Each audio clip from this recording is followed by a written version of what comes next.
folks. Thank you for taking time off on a weekend and joining this very interesting session. My name is Elangovan. I'm from NIT Tiruchirappalli.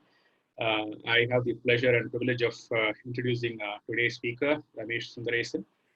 You would have seen the introductory note that was sent out, as part of the registration link.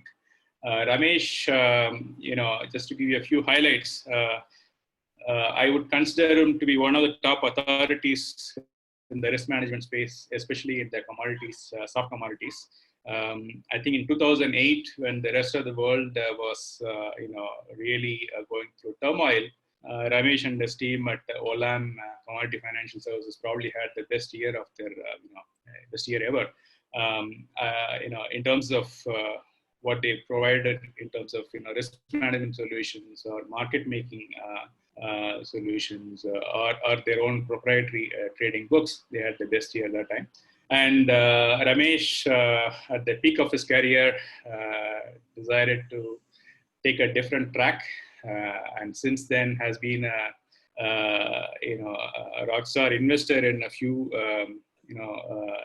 in a few ventures. A couple of them got bought out. One was Chaitanya Financial Services, which was bought by one of the Flipkart founders for their financial services space. The other one was Deliver, which was a hyperlocal delivery startup, which was bought by Big Basket, just to name a few. And Ramesh is now focused on a few things. One of them being he's the president of Yogakshema, which is focused on neuroscience-based wellness and rehabilitation programs.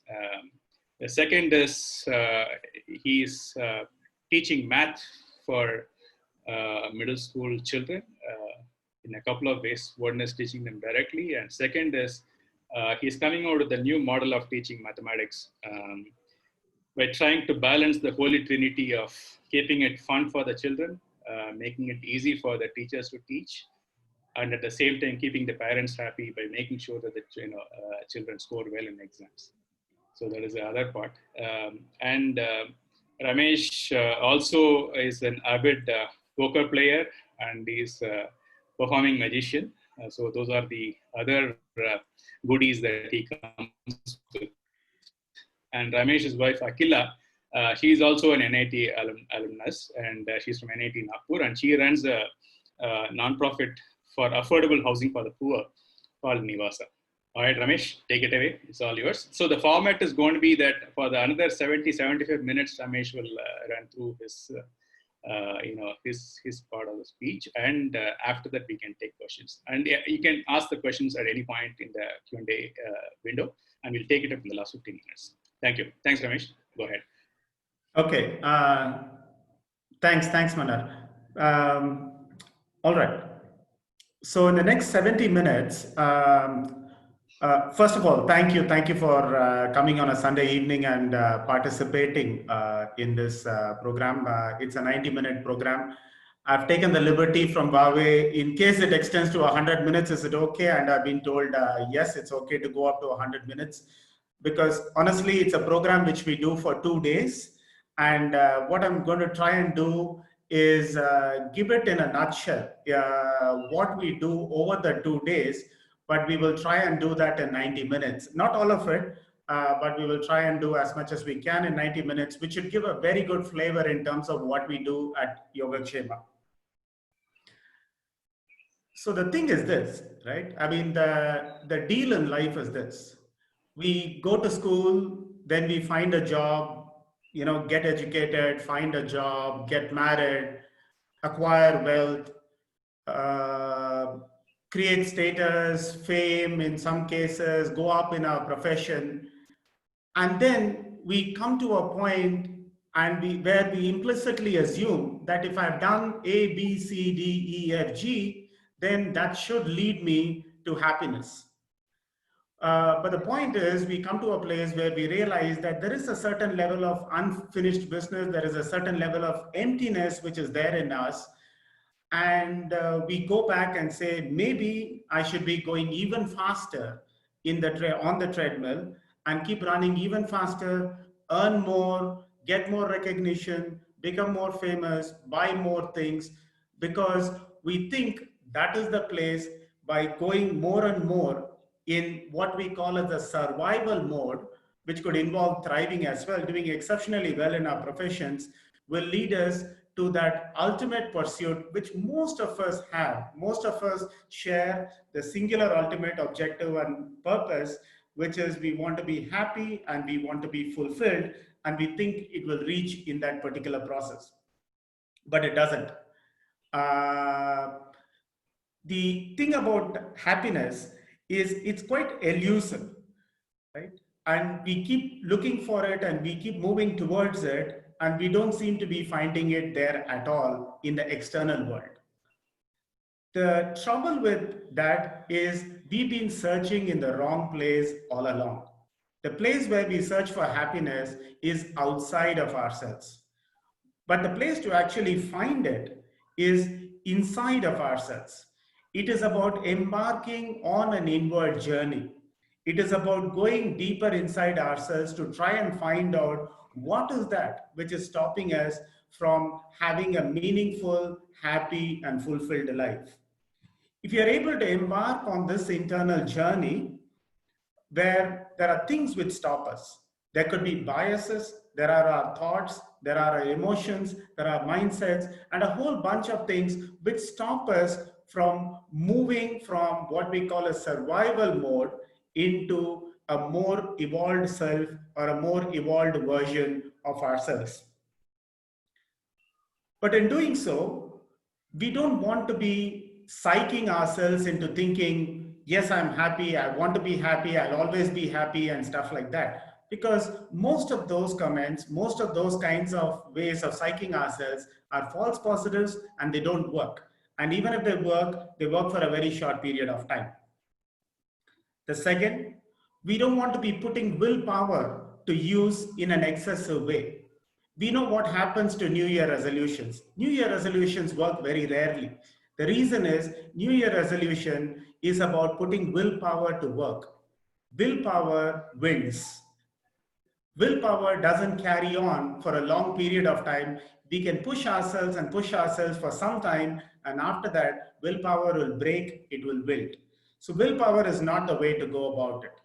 So if it is not, the way to go about it is not by giving ourselves false positives. It's not about pushing our willpower to a certain point. What is the way we can go about it is the question. And that's really what we want to do in the next 90 odd minutes. In the next 90 odd minutes, what we want to do is we want to be taking some of the most recent research in the fields of neuroscience and positive psychology and try and understand it to elevate our level of self-awareness. Do we have a clear idea of who we are? Do we have a clear idea in terms of what stops us? Do we have a clear idea in terms of what tools we could use and put to work in our own lives so that we can become far more fulfilled and happy? That is really what we will do. And for the external world, we have the external search engines. And what we are calling this next 90 minutes is really about digging deeper and going inwards and finding ourselves, what we are calling as discovering and evolving our inner search engine.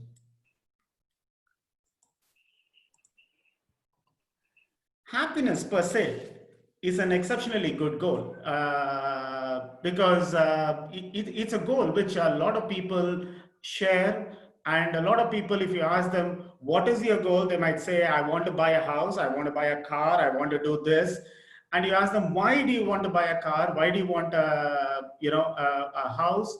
Because that will make me happy. I want my child to go to a certain school because that will make me happy or will make my child happy. Happiness is a good goal. And there are good reasons why that can be pursued as a goal, because happier employees are far more productive. In sales, it's close to 37%. Companies with happier employees, they do very well.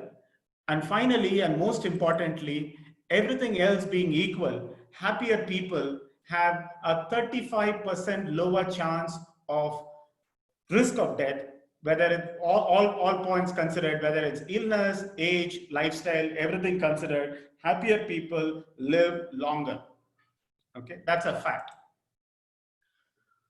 But the question to ask is, what are really the sources of happiness, right? I mean, is graduating or going to a very good school, is that a source of happiness? What about getting promoted? What about growing in an organization and becoming from a manager to a whatever, to a general manager, to a vice president, whatever? Does that make us happy? What about a wonderful vacation? A lot of us say, if I had enough money, I'll go and lie down in the Bahamas and be on the beach all day long. Is that something which will make us happy? And will that be a sustainable source of happiness? Is a question we have to ask ourselves. Things we buy, a house we have, whether it's a car, or really the big question we are asking is, does money lead to happiness? Like many questions, there is not a very clear yes or no for this particular question. Okay, let me first say the answer to this question is yes. Money does lead to greater happiness. If you have more money, chances are you will be more happy. But there's a big but here, which is research shows that when you're earning a very small amount of money, every incremental amount of money, okay, we've been having the migrant laborer issue during the COVID crisis, and these are the people where every incremental dollar you are able to put in their pocket, it will create a positive shift in their happiness curve. When you're fighting for survival, when you're fighting for 3 square meals, when you're fighting for a roof over your head, definitely putting extra money in the hands of those people will increase happiness. Most of us who are professionals are probably past that particular stage. And the news is that if you're earning anything above $60,000, $70,000, then happiness starts to taper off. It doesn't grow with additional acquisition and control of things, whatever it is, whether it is recognition, fame, control, wealth, car, house, call it what you may. Our life kind of goes on in this journey, doesn't it? We keep thinking one more hurdle and I'll be very, very happy after that. And it keeps going on. And we go to the next hurdle and the next hurdle and the next hurdle. And we keep thinking, I jump one more hurdle and I'll be a very happy person after that. Research shows that long-lasting happiness is really about 5 things. Okay? And none of them is money. Research shows there are just 5 things which lead to long-lasting happiness. The first one is about positive emotions. How often do I feel positive emotions and how often do I get negative emotions? The ratio of those 2 numbers, positive emotion divided by negative emotions, is a ratio which is called the Losado ratio. The Losado ratio says that organizations, people, relationships, particularly in spousal relationship, research shows that this ratio has to be quite high. For organizations to be very successful, this ratio has to be upwards of 2.5. That is the number of positive emotions divided by the number of negative emotions. The second source of long-lasting happiness is about having meaningful relationships.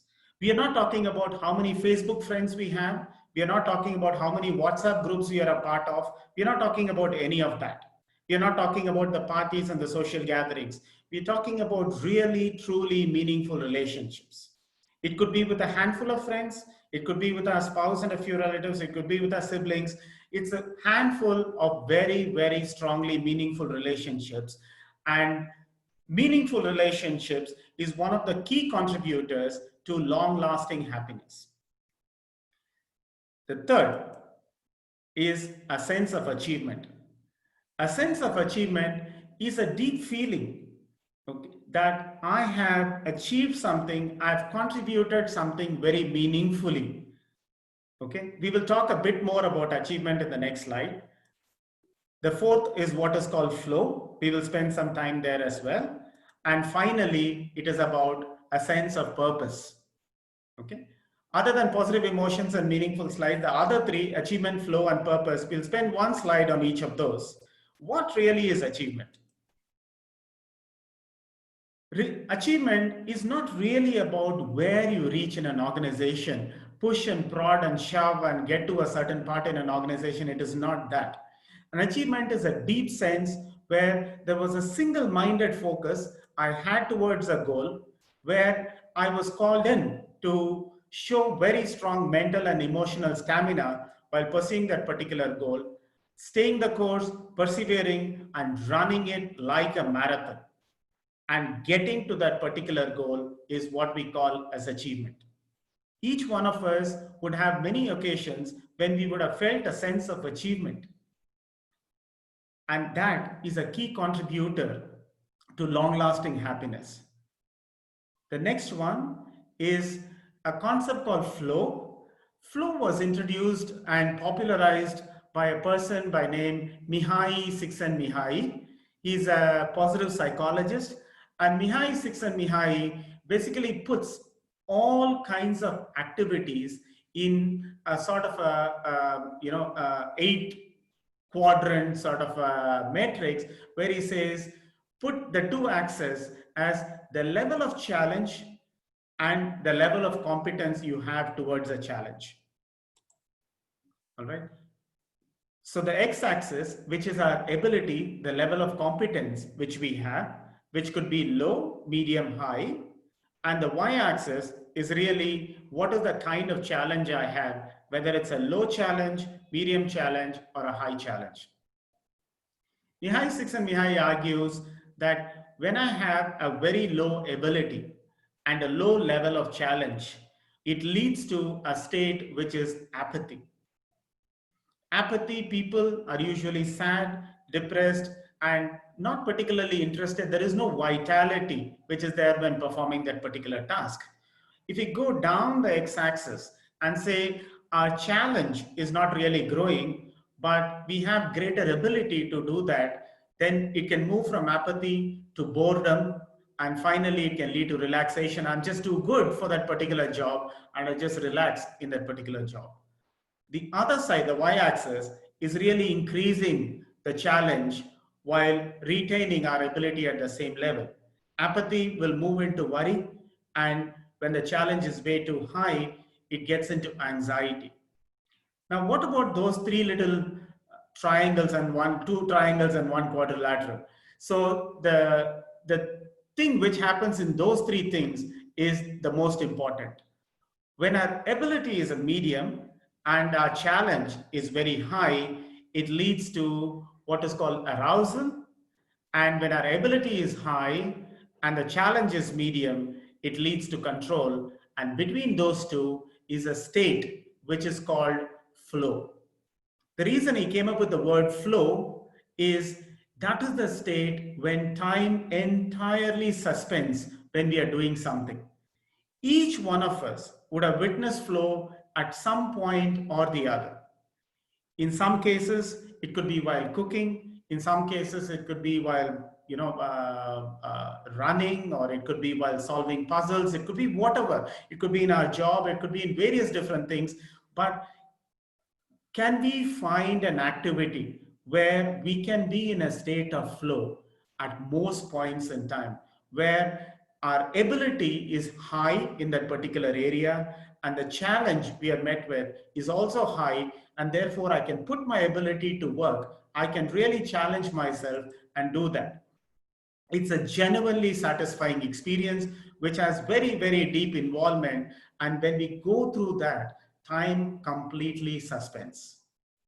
There have been times, I'm sure, in all our lives where we come back and say, oh, I didn't even realize that it was already 1 o'clock. I was so immersed. So the points which we talk about immersion, where time suspension and all those kinds of things is what is called the flow. Flow is extremely critical. If we have to find long-lasting happiness, it's extremely critical we find an activity or we build a career around our flow. Where do we flow is a point which we have to come back and question, and if we find that particular activity where it challenges our ability, that is really finding the flow. And the last part for long-lasting happiness is meaning. Most of us, of course, know what we do. We know how to do it as well. But if we ask ourselves the question, why do I do something? Why do I really do something? It's quite difficult to answer that question. The answer to that question as to why do I do something is really the purpose. It is something which gives meaning to what we do. It is that thing where a purpose is usually a tad outward focused. A purpose has a long shelf life. It is enduring. It lasts for a very long period of time. And it is a sort of a philosophical heartbeat. It's something which gives us a very deep inner sense of joy when we engage in that particular activity. And that is what a purpose is all about. It has to be ideally outward focused, not necessarily all the time. It has to be enduring and some kind of a philosophical heartbeat. So if you have to put it all together and say what might be a happiness model, so one could say a happiness model is where we are able to bring together in an environment of good relationships and positive feelings. If I can bring together my sense of purpose, finding an activity where I get my flow and I can achieve in that particular thing and create a meaningful difference, then that is the place what we call is the happy zone, right in the center. Okay. I've just marked some of these things. It's not very important. Focus right in the center, which is true inner happiness, is in an environment of good relationships and positive emotions. If we can combine a sense of purpose and if we can find an activity where time completely suspends for us, and if we can achieve and make a meaningful impact, that is likely to be the place where we will be the happiest. Fair enough. If this is the case, what really stops us is the next question, right? What really stops us? What are the things which are tying us? What are the fetters which we have? And what do we mean by fetters? What we mean by fetters are these things which are involuntary restraints our mind has imprisoned ourselves into. We imprison ourselves in a certain kind of thought process, and therefore we don't go towards those 5 areas of long-lasting happiness. These fetters stop us from experiencing life to its fullest and in the present. And these are the things which keep us in a survival mode, where we are just going from one day after another day after another day after another day, just surviving it or maybe even thriving it. Okay, but there is that sense of emptiness, there is that sense of loneliness, there is that sense of incompleteness which is there, which are the ingredients, which are the things which tells us that we are not happy enough for that. 3 things which stop us. There are many things which stop us. What we'll focus on in this short talk is really 3 things. One is perception, 2 is automatic thoughts, and the 3rd one is the cognitive biases. These are 3 things which stop us from evolving, moving from our survival into evolving. These are 3 things which stop us. Let's look at a picture. What do we see in this picture? Most of us will say it's a deer crossing a road. Of course, it's a deer which is crossing the road. Perception is all about how do we view this particular picture. Is it a deer which is crossing the road? Or is it a road which is crossing the forest? So perception is all about our imagination. As far as other people's points of view are concerned, perception is about changing the way we look at things. And the moment we change the way we look at certain things, when we change our thought process in terms of our perception, then the things we perceive themselves change. A very famous line by Wayne Dyer is change the way you look at things, the things you look at change. This is particularly important when it comes to very close relationships. Very, very critical when it comes to close relationship, be it with friends or siblings or parents or spouse. In those cases, it's very, very meaningful. If you're able to only take a step back and ask the question in terms of this deer, is it the deer crossing the road or the road crossing the forest? Then our perception changes, our perception widens, and we are able to appreciate a wider spectrum or a wider thought process. The second thing, okay, before we go to the second thing, then what really stops us from perceiving reality as it is? So there is a reality which is happening out there, and we pick up that reality through our sense organs. There are just 5 sense organs. We either see it or hear it or taste it or touch it or smell it. Right? So these are the only ways in which we can perceive anything.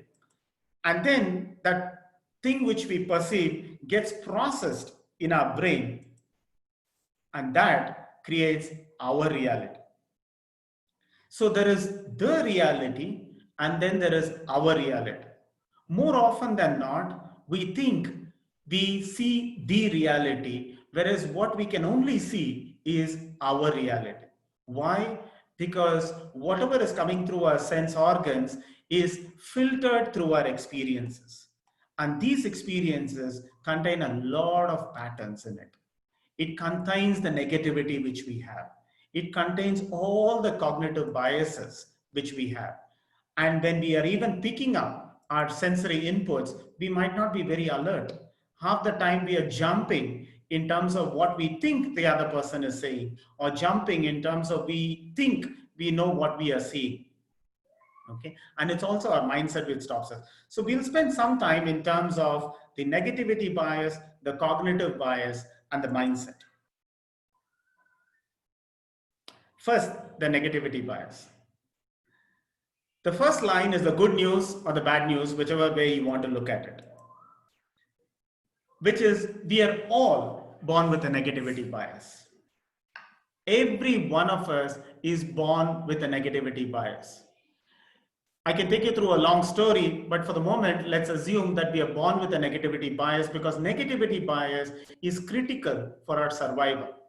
It was critical for the survival of our great-great-grandfathers and grandmothers who were there in the forest, right? It is critical for us to be fearful, critical for us to imagine fear when there is nothing to fear at all, because that will help us in our survival. So negativity is something which we are born with, which is why whenever we hear negative news, it sticks beautifully to our brain like Velcro, and any positive news usually tend to wash off.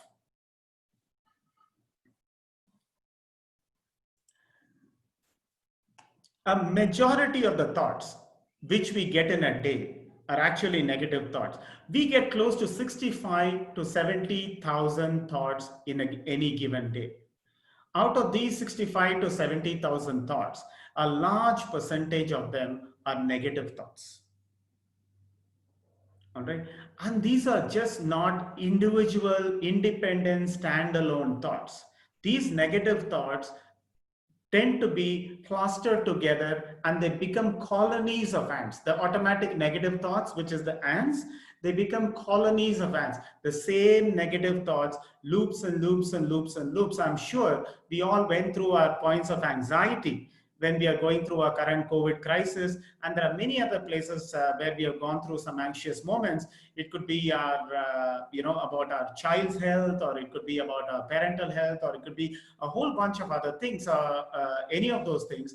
And these thoughts tend to repeat and loop in our brain. And when we talk about negative thoughts, these negative thoughts tend to be colonies of ants. Right? A single thought slowly becomes a group of thoughts, or it becomes an ant colony. What are some of these negative thoughts? There are plenty of different types of negative thoughts.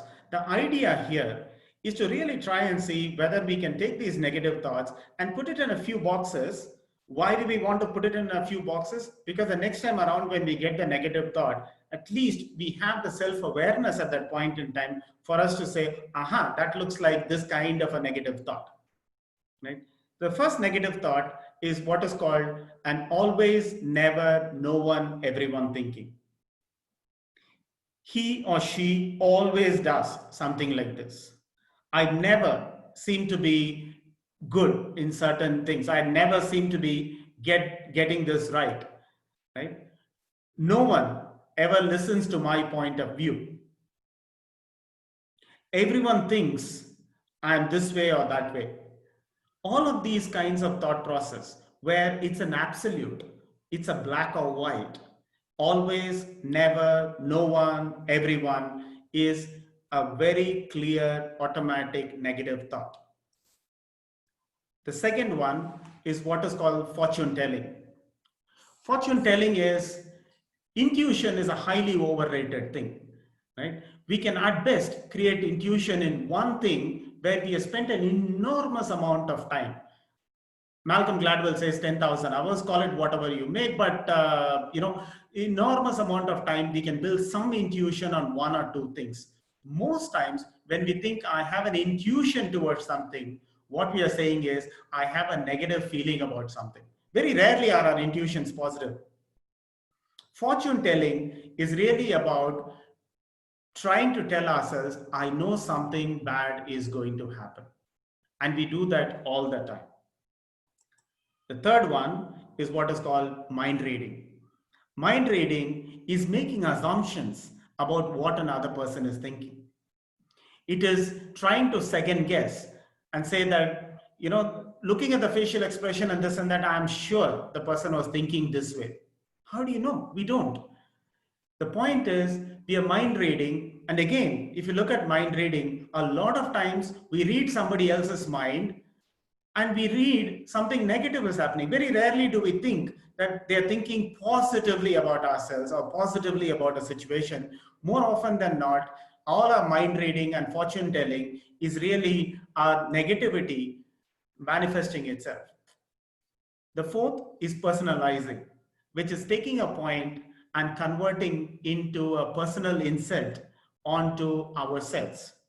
The argument, the question could be on a certain point or a situation which is going on there, but converting that into personalizing, converting that and making it personal is really one more ant.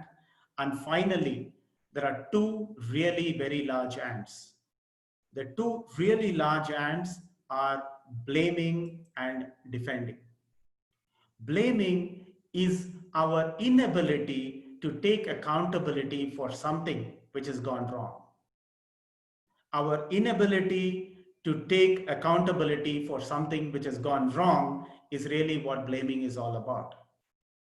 Defending is not too different, it's just a slightly different version of blaming, where if something goes wrong and we say that I did all that I could. Did we? We don't know. And very often what we give as reasons why something did not go right are usually excuses. Ants are nothing but self-defeating excuses we give ourselves in many, many situations.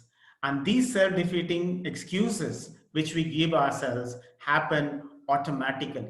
They happen in a part of our brain, which we'll see a little later, which is a part of our brain which is automatic, right? And that's really, really troubling, because we are saying out of 70,000 thoughts which we get in a day, a large part of those thoughts are negative thoughts. And we are saying that many of those negative thoughts continue to breed and they become ant colonies. And we are also realizing and recognizing that many of these thoughts are indeed not true, and many of them are false. How do we know this? Just put it to a test. I've done this where all we have to do is, when we get a negative thought and it is built into an ant colony, do me this favor, take a piece of paper and write it down. Write down whatever that particular negative thought which is going round and round in our head, just write it down and put it to a true or false test. even when you are ready to put it to a true or false test. It could be anything. I believe I have this particular illness, or I think something bad is going to happen, or any kind of fortune telling, mind reading. Just write it down. Okay, when we have a thought which is looping in our head, just write it down and put it to a true or false test after the event. What we will realize is most ands are false.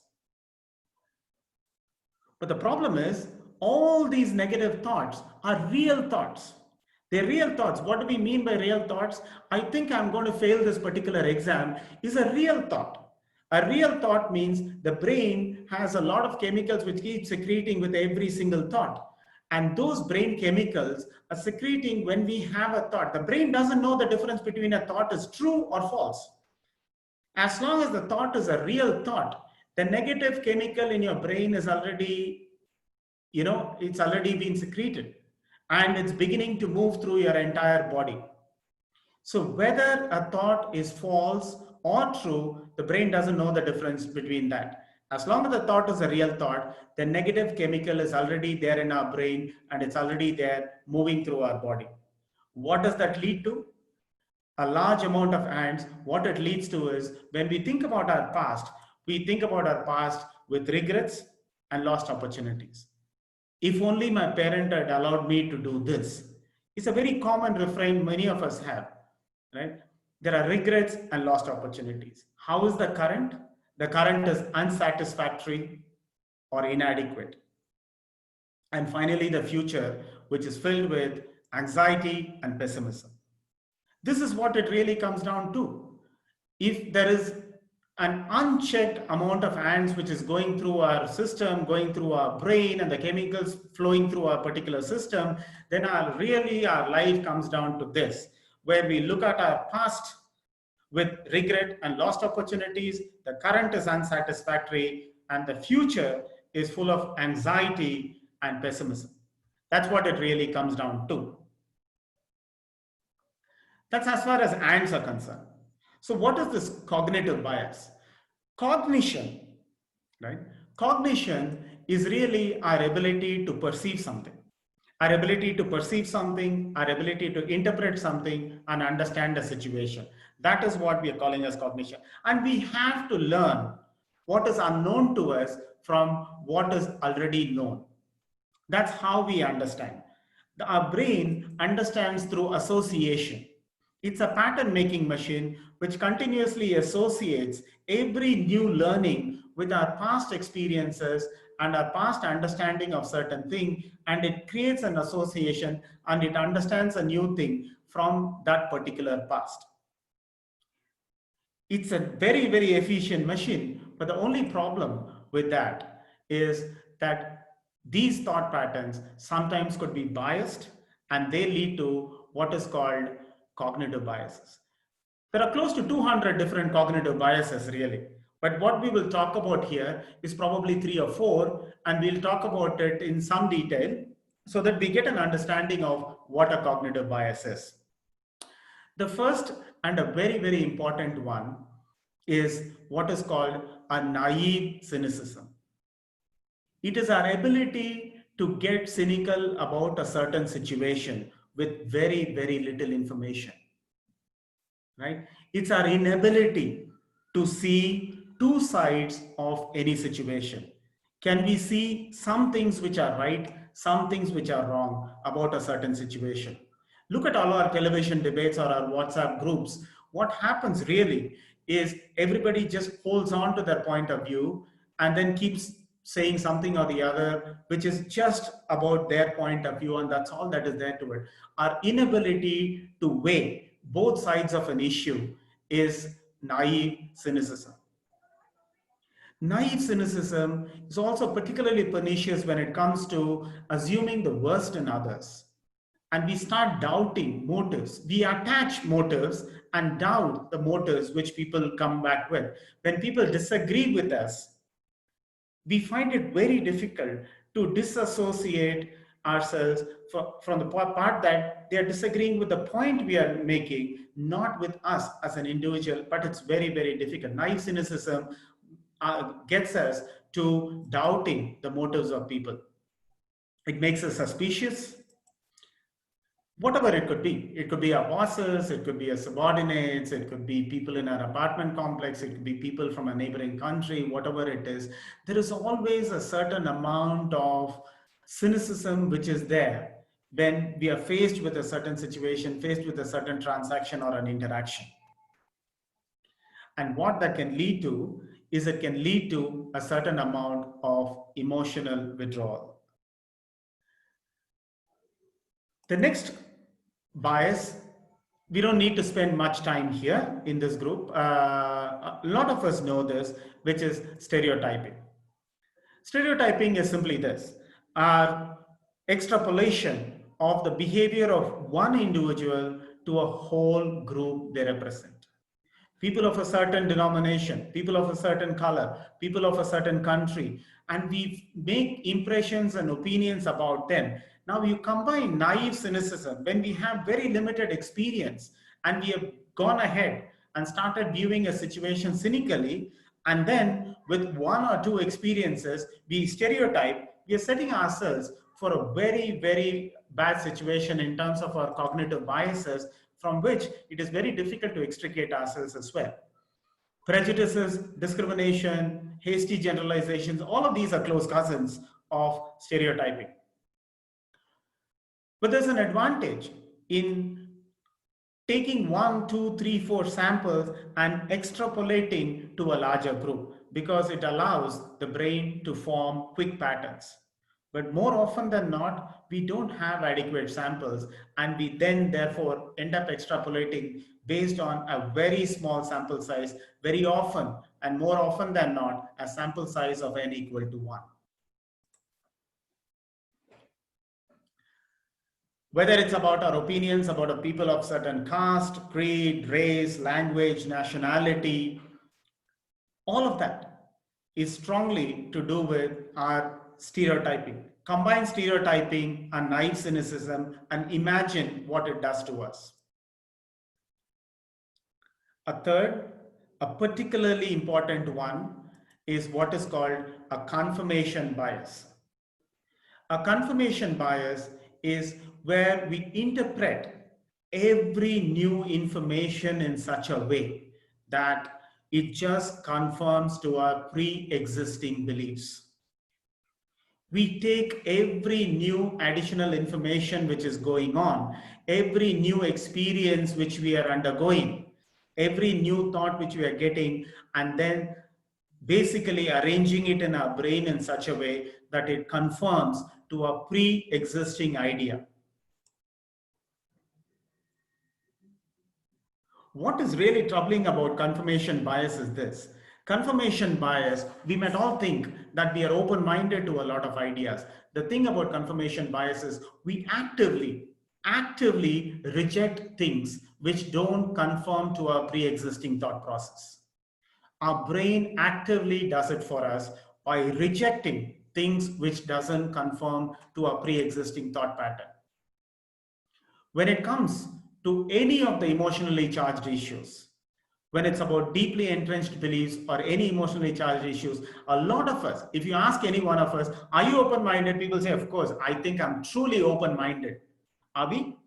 So that is the part. So many of us are subjecting ourselves to a confirmation bias. We actually do not know that we are looking for information and actively rejecting information which does not conform to our pre-existing belief and think we are open-minded about it.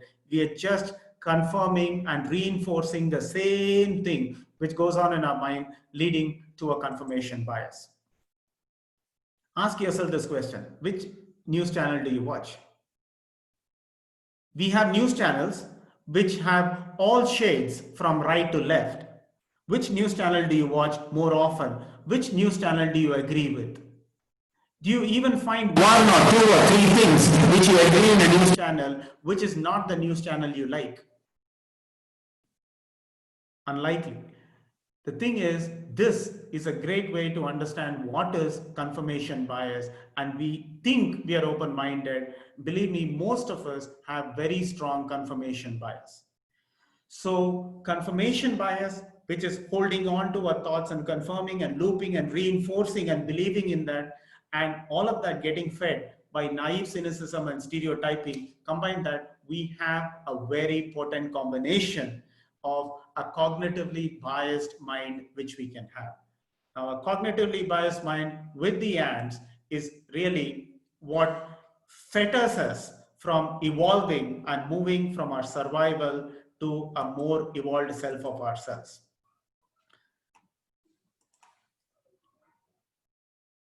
So really, in summary, till here, it's about our negativity, our anxiety, being stuck in the past, and lack of focus. These are some of the things. And evolving is really about being positive, being optimistic, being in the moment. That's as far as automatic negative thoughts, perception, and cognitive bias are concerned. We'll come to a different aspect, a different thing, which is called mindset.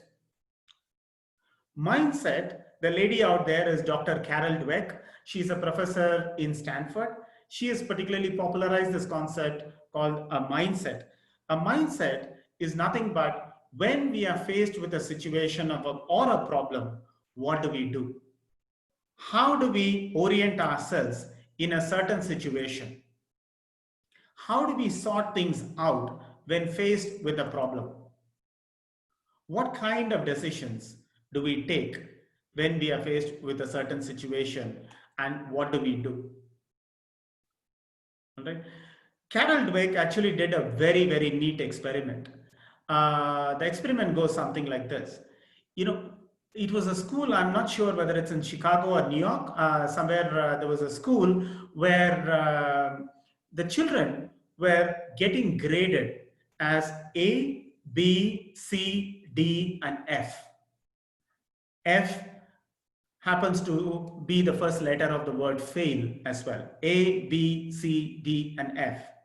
Carol Dweck went into that particular school and she said, let's not change anything else.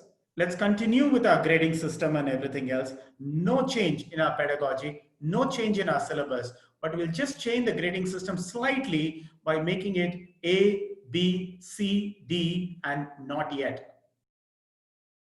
A, B, C, D, and not yet. Not yet is a statement which allows us to act. It is a statement which is not a false positive. You're not telling the child, you've done a very good job. You're not saying that. You're just telling the child, not yet. You're not telling the child it's a fail. A fail is a dead-end word. It's a dead-end statement. When you put fail in any sentence, it's a dead-end statement. You just change fail to not yet, and surprise, surprise, the thing is, there was a significant change in the overall performance of the students in that particular school. I mean, we can talk about it later. Now, Dr. Carol, she talks about two types of mindsets. The first is what is called a fixed mindset, and the second is what is called a growth mindset. Now, when we are unchanging in our views, that is not fixed mindset. That is being stubborn.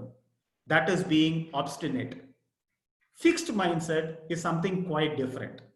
A fixed mindset is not about unwilling to change. It is not about being stubborn. Fixed mindset is an intrinsic belief that our intelligence is a fixed quantity. Intelligence is a fixed quantity that we are born with. Intelligence is a fixed quantity we are born with and does not grow with time. It is that intrinsic belief that one has a certain amount of brains and talent and nothing can change that. I can work hard, I can persevere, I can try and all that, but I don't have brains. I'm not born with good brains. Now that is a fixed mindset. If we believe that in us or in anybody, the amount of intelligence which is there in a person doesn't grow with time and you're born with it, that is fixed mindset. Fixed mindset people believe that talent alone creates success. And once it's a fixed mindset, what happens in any interaction? What happens in any interaction is, I believe I have a fixed amount of, I have a fixed mindset. So this is my intelligence and somebody else is here. And I have to appear smart in every situation. If I don't appear smart in a certain situation, that just means I'm not good enough. We cannot think of saying that on this particular subject, I need to probably learn from somebody. On some other subject, I might be able to share my knowledge with somebody. In a fixed mindset, it becomes extremely difficult for us to learn. It is also very difficult for us to ask questions, and people in this mindset are constantly worrying about the traits in terms of how adequate one is. A growth mindset is a fundamental belief that most things in life, most basic abilities can be grown all through one's life. And that's through dedication and hard work. And being intelligent, being talented is a good starting point. It's a fair starting point, but then that is not really what defines us. Facing challenges, taking up challenges, pushing ourselves like in the flow diagram, pushing ourselves which will challenge our abilities, taking up challenges which matches our abilities is something which a growth mindset person will be quite comfortable, push ourselves to go to flow. And don't get me wrong, a growth mindset doesn't argue that if I keep playing cricket every day, I will one day go on to become a Rahul Dravid. I won't. I can't. Rahul Dravid is a bloody genius, right? And it is quite difficult for us to become a Rahul Dravid in the way, if I keep practicing cricket every day, will I go on to become a Rahul Dravid? Probably not. But I can be the best cricketer Ramesh can become.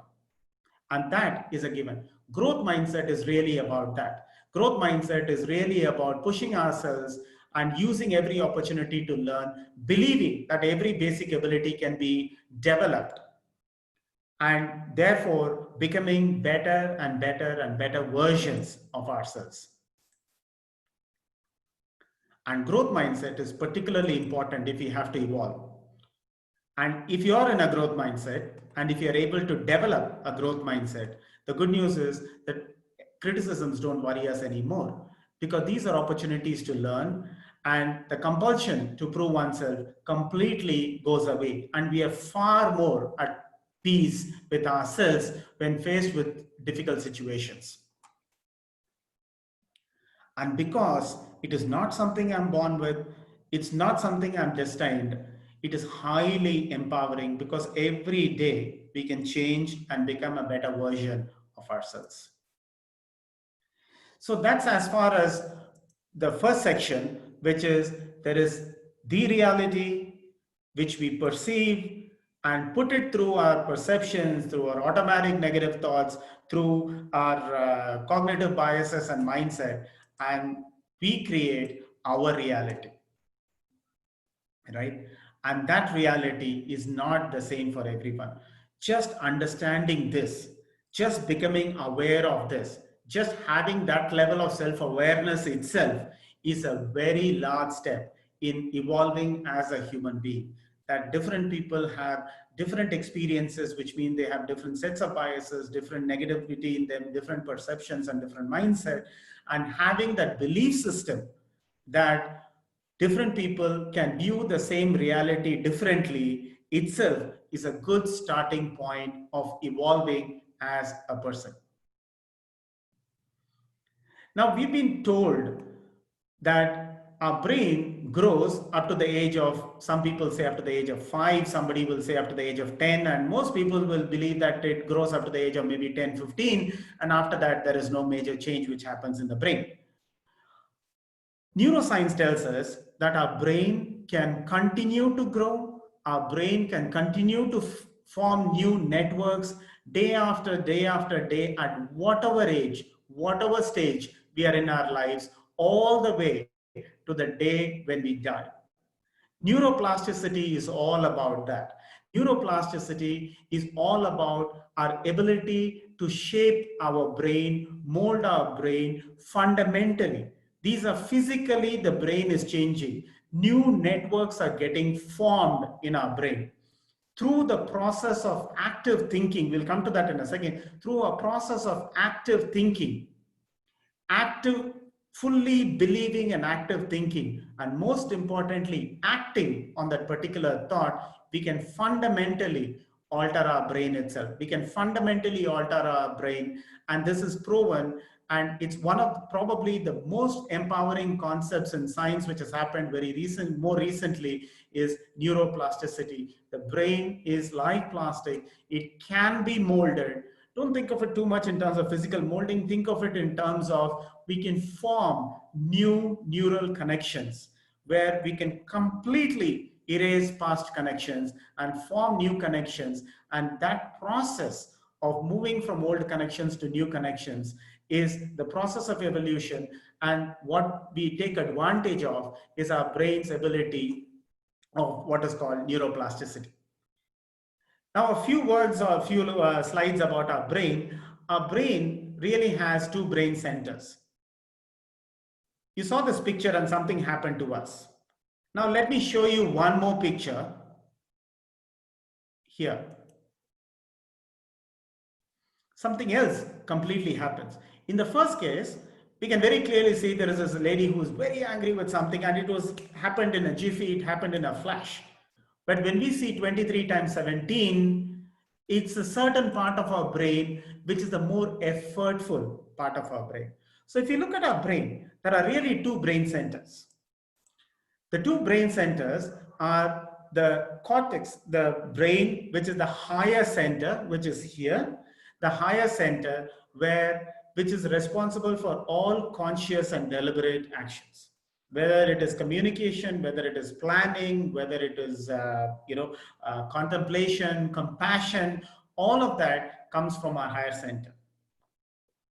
Our lower center is the automatic part of our brain. We talked about automatic negative thoughts. Where do ants come from? Ants come from our lower part of our brain, somewhere here. Our biases come from the lower part of our brain. Fixed mindset comes from the lower part of our brain.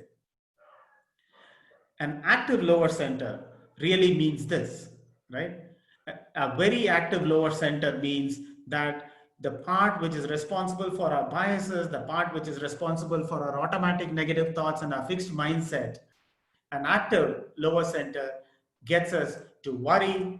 We can get into continuous obsessive thought patterns, or it could be actions which are repetitive negative actions, which is compulsions, panic attacks, stress, addictions, and automatic negative thoughts.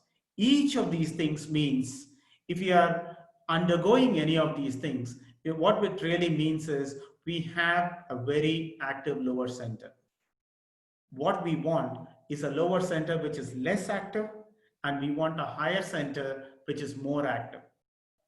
If a higher center is not all that active, what does that really lead to? Our ability to focus on something is less. We tend to procrastinate, chronic lateness, uninspiring, laziness, all of these things to do with planning or perseverance and all of those things which are a part of our higher center, we are low on that. So the process of evolving is really about how do we make our lower center less active and how do we make our higher center more and more active. An active higher center is really what this is, right? Where it's an intentional, deliberate action with a lot of perseverance. There's a lot of planning, there's a lot of joy. And one key element when we have an active higher center, that we embrace failure. Embracing failure comes from growth mindset. Embracing failure is impossible when we have a fixed mindset, because in a fixed mindset, we have to prove ourselves in every situation. Therefore, it will naturally make us almost unable to embrace failure when we have a fixed mindset. A growth mindset is a necessary thing for us to get into embracing failure. Let's do a very small problem. Some of you might have done this. A bat and a ball. costs 110 rupees. The bat costs 100 more than the ball. Right? The bat costs 100 more than the ball. How much does the ball cost? Right? The first answer which comes to a lot of people, I don't know about this group because I don't get to see you, but a lot of people get the answer as 10 rupees, and that's a wrong answer. The right answer is 5. So what is particularly interesting in this? This is a problem which requires us to use our higher center. But the lower center, a center which we share with other animals, other mammals, other reptiles, is a very efficient part of our brain because it has been around for a much longer period of time. All the way from reptiles, the lower brain, the lower center has been there for a very, very long period of time. It's a far more efficient part of our brain. So even if it requires cognition, right? This is a problem which requires cognition. Our lower center takes over and immediately answers this question as 10 rupees. The answer is 5. The ball is 5. The bat is 100 rupees more. So that's 100 plus 5, which is 105. And together it's 110. So the point we are getting to is for us to be able to use our higher center, it takes effort. It has to be an effortful journey which we have to do if we have to use our higher center. Now, a few words on what is called a thought. What really is a thought? A thought is an idea. It could be an opinion. It could be a perception, an impression, a belief, a conviction. All of these things are thoughts. Right? And we get 60-odd thousand of these every day. Many of them are repetitive thoughts, of course. Many of them are what we called as ant colonies earlier. Many of these are repetitive thoughts, but we get these many thoughts. But what we have to understand is while all of these thoughts are real, what do we mean by real thoughts? That means there is a chemical which is flown in our synaptic junctions in our brain. When our neurons meet, there is a certain amount of chemical which is already secreted in the brain. And that chemical is there, whether the thought is true or not true. Every one of the thoughts is a real thought. And many of these thoughts are automatic thoughts. They release chemicals which flow all through our body. But many of these thoughts are not true at all. So put it to a true or false test, what we suggested in the ants part of the presentation. Put it to a true or false test, but do me this favor, when you get a negative thought and the thought is beginning to loop, write it down. The only thing which we are not allowed to do is to just remember it. Just write it down. That's the only request, because many times what happens is our brain will come back and tell us, no, this is the way I thought about it at that time. It will confuse us at that point in time. Writing down, like the old Japanese proverb goes, the faintest ink is better than the best memory. The faintest ink is better than the best memory. So just write it down. Right? So these thoughts release chemicals, and these chemicals, if a lot of these thoughts are negative, these chemicals flow all through our body. Okay, our nervous system is there all through our body, and these chemicals are flowing all through our body, and we cannot create that sense of well-being. We cannot have those positive emotions. We cannot be in a state of flow or have strong, meaningful relationship. Every single ingredient which is there for us to be having sustainable happiness and fulfillment. Okay, very different from just laughing and joking. Sustainable happiness and fulfillment. For us to be able to have that, what stands in our way is our automatic negative thoughts. What stands in the way is our biases and our mindsets and our perceptions. And this is a very important cycle, because a thought leads to a certain amount of feeling. Right? This is a physical thing. Feeling is physical. A thought is metaphysical. It happens. If you don't allow the thought to fester, if you don't allow it to loop, don't allow it to become an ant colony, the thought will come and go off. That's about it. But the moment the thoughts get into a cluster, it becomes a group. And many of those thoughts being negative, it becomes a negative cluster. It leads to a negative feeling. Once it leads to a negative feeling, then it acts out as a negative behavior. Right? And that's the cycle. Starting with a thought where we could say, nobody likes me, or something like, I always tend to mess things up. And then that leads to a certain feeling. The feeling could be sad or a depressed or a self-conscious or an anxious kind of a feeling. And that feeling is something which is there all through our body.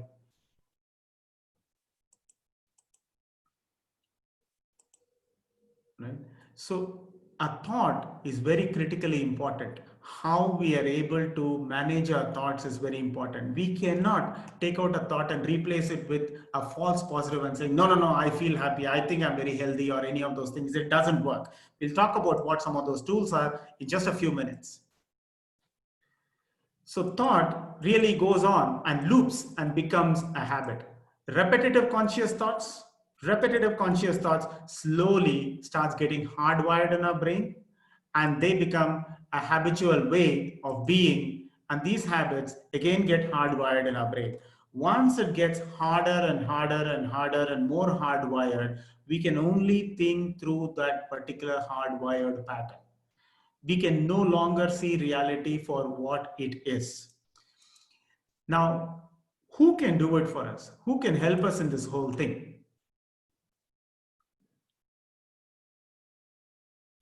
So for us to be really happy, like we said, this particular journey is an inward journey. What we are trying to do is to develop and evolve our inner search engine. A way we can look at ourselves, a way we can search ourselves, a way we can search ourselves in a way in which we can become happier and more fulfilled. So the only person who can do it is you.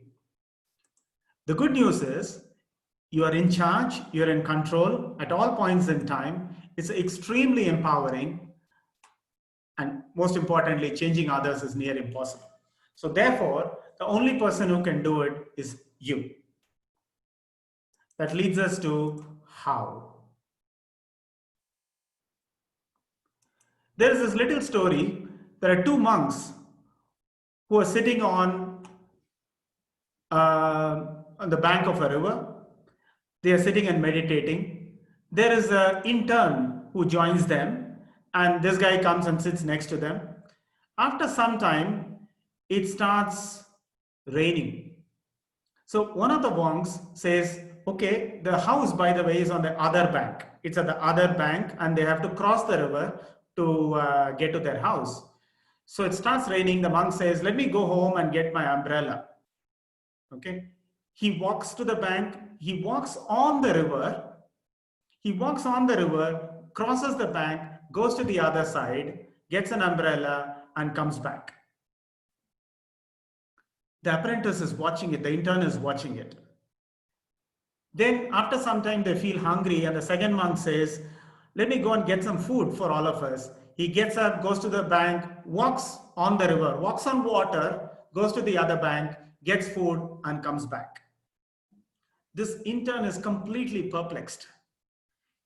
He says, okay, I have been meditating, I've been doing all this for quite some time, and can I walk on water? And he tries, and he falls, he trips and falls, he trips and falls. When that is going on, one of the older monks is telling the other senior monk, is telling him, should we now tell him where the stones are? The how, you can think of it, is knowing your stones. We have to cross that river, but where are those stones and what are those stones? How do we walk on water is really what the how is all about. So the two axes, okay, like a good business graduate, I've made a 2x2 matrix, which is, one is, what is the center which we are putting to use? Is it the lower center or the automatic part of our brain? Or is it the higher center or the more deliberate part of our brain? The second one is, are we looking for change, things to change outside of us? Or are we willing to change inside? Are we willing to change the self through a greater degree of self-awareness? And that journey is the journey of evolve. Of course, there are things which will push us back, which will keep pushing us back. When we are going from the old me to the new me, there are things which will push us from the higher center to our lower center. There are things which will push us from an inward change to looking elsewhere for change. What are the things which will move us from self to outside? We will look at a situation, we will blame, we will defend. All of those things are the westerlies which will keep pushing us back. These are the two winds which we have to kind of take charge of, overcome, for us to be moving from the old me to the new me. And how do we do it? And by the way, that process is what is called neurosculpting. In neurosculpting, you are the sculptor and you are the marble. The tools are really 5 or 6.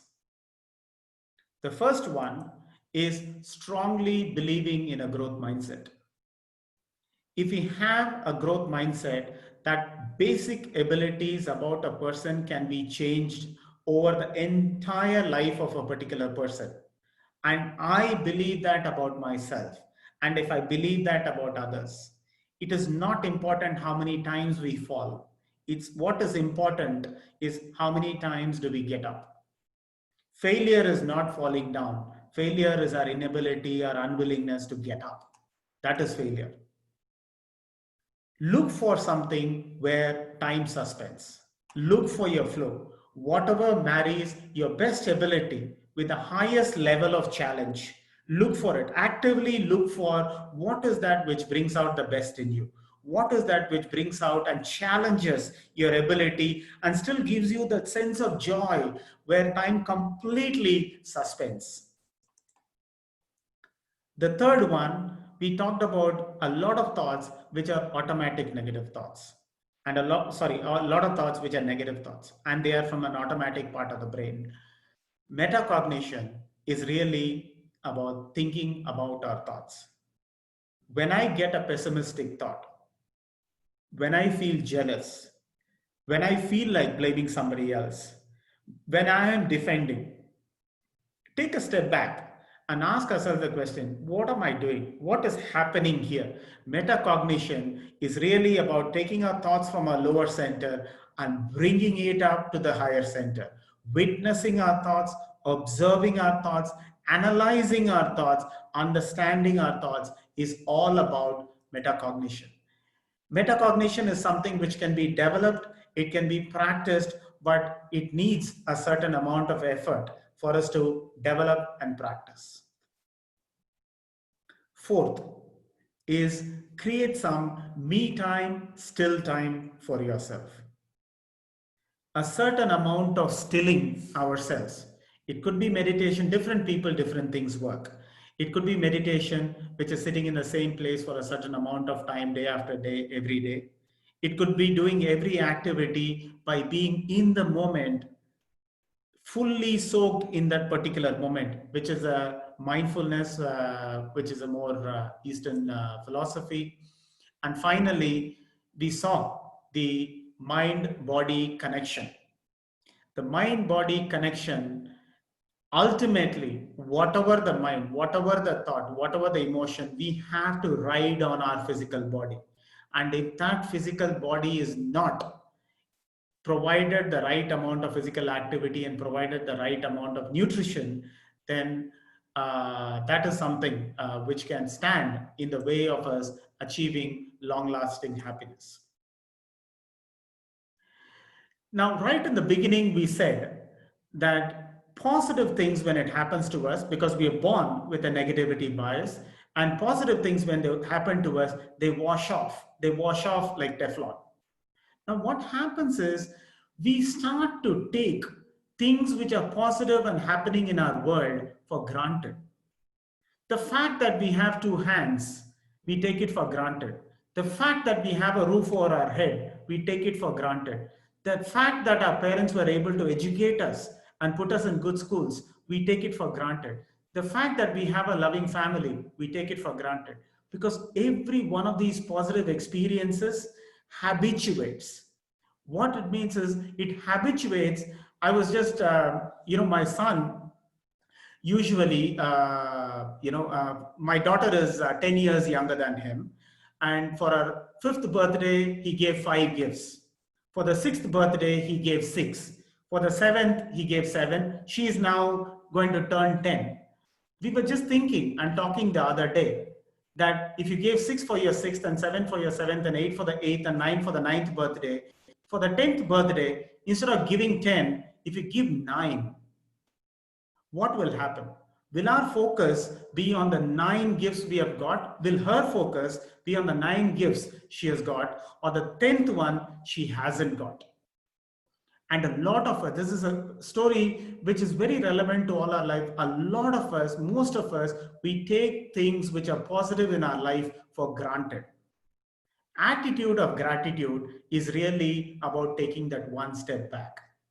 Attitude of gratitude is truly thanking the situation we are in. Okay, whether it is a roof over our head, it's the 3 square meals, whether it's a loving family, or whether whatever we have, the good friends we have, all of those things, not taking them for granted, but taking them with gratitude. And developing that attitude of gratitude is an antidote for habituating things. Things where we take things for granted and they habituate, and we need a higher dose of that for us to stay in the same place. Attitude of gratitude is something which will really make us thankful for what we have. So if you have to just put together a one-page summary in terms of the how-to, it is really 4 things, right? Certain amount of stilling ourselves, which is mindfulness, meditation, thinking and cognition, which is about metacognition, mind rehearsals, affirmations, a lot of tools. I mean, these are tools which are part of what is called cognitive behavior training. In more extreme cases, it's a cognitive behavior therapy. But cognitive behavior training is really about these things, which is really about metacognition and mind rehearsals. Then about our physical body. Physical body, if you're not keeping that in a reasonably good shape and providing it the right kind of nutrition and are able to eat things and feed us with the right kind of diet, then the physical body is something which kind of, because of the mind-body connection, and finally in our work, finding the deeply embedded life passions, or whether it's finding our flow and developing a growth mindset. Okay, so the process of evolve is this, which is we start with the old me and we bring self-awareness. We shine light onto our biases, onto our thoughts, onto our feelings, onto our emotions, the inner search which we do, the inner search engine which we develop through the process of self-awareness. Then we can slowly start to rewire. Can we rewire? Of course, because neuroplasticity, later science research has told us that it's very, very possible for us to continue to rewire ourselves till the day we die. And that is the start of change. And as we keep making new neural connections, we keep going into a newer and newer and newer version of ourselves. And then we go to the next phase of a newer me and the next phase of a newer me, because the Hebbian law says that the neurons which fire together, wire together. So the kind of thought which we keep firing, the conscious thoughts we fire or the unconscious thoughts we fire, neurons that fire together, wire together. If we are able to consciously fire our thoughts, then we can consciously, deliberately change our brain. And that is really neuroplasticity at work. That's my last slide. I will leave you with a tiny little story. Mullah Nasruddin was getting wrestling dreams. Every night in his dreams, he used to be getting dreams where people are wrestling, and he was also a participant in the wrestling matches, and he's been winning some matches and losing some matches, and he's been getting these wrestling dreams. And when he wakes up, he really doesn't have a very rested feeling. So he goes to a doctor and tells the doctor, listen, doctor, I mean, I have these wrestling dreams which keep coming to me. And what do I do? Do you have a medicine which you can help me with? Doctor says, of course, you can take this medicine and that will help you not get all these disturbing dreams, which are all these wrestling dreams and all that. Mullah Nasruddin takes that bottle of medicine and then he asks the doctor, can I start taking it from tomorrow? The doctor says, of course, you can start from tomorrow, but you could start from today as well. I mean, there is no harm, you can start today. Mullah Nasruddin says, but today is the finals. You know, today is the finals of the wrestling match. And that is the thing. It's not about when do we want to start taking the action. My request, my appeal to you is take your first step today, whatever it might be, any of those things. Take one step today. It could just be taking a step back and thanking the things we are grateful for. Writing down 2 or 3 things we are grateful for. That's a good step for today. All right. And thank you. With that, I kind of come to the end of this. If you folks want to reach out at any point in time, there is a phone number which is out there, and there is an email address. You can take a picture of the screen if you like.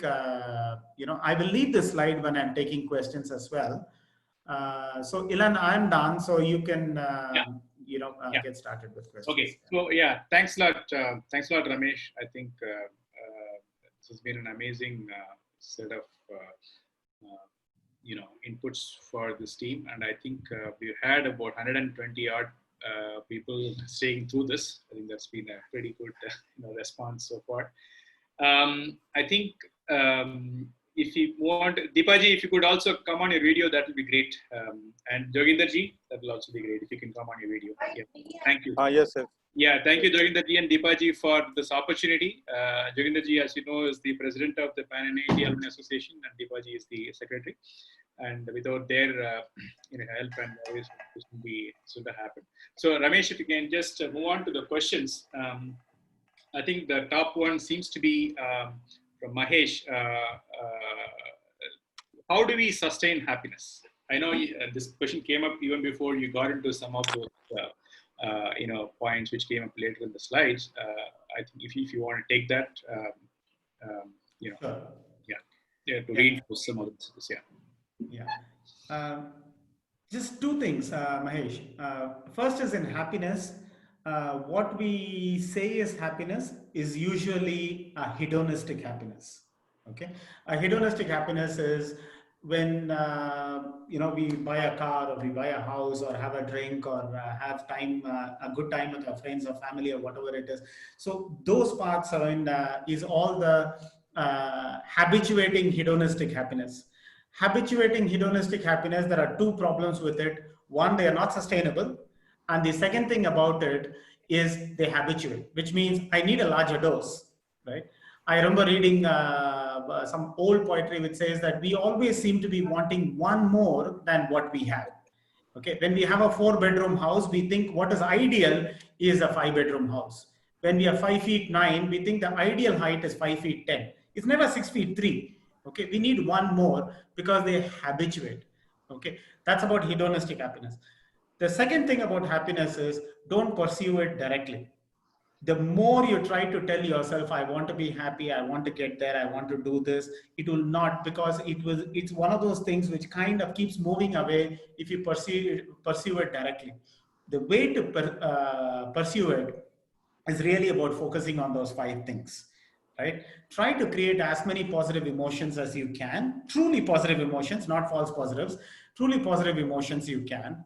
Find out something where you flow. Have relationships which are meaningful. Okay, if there are already meaningful relationships, nurture those relationships.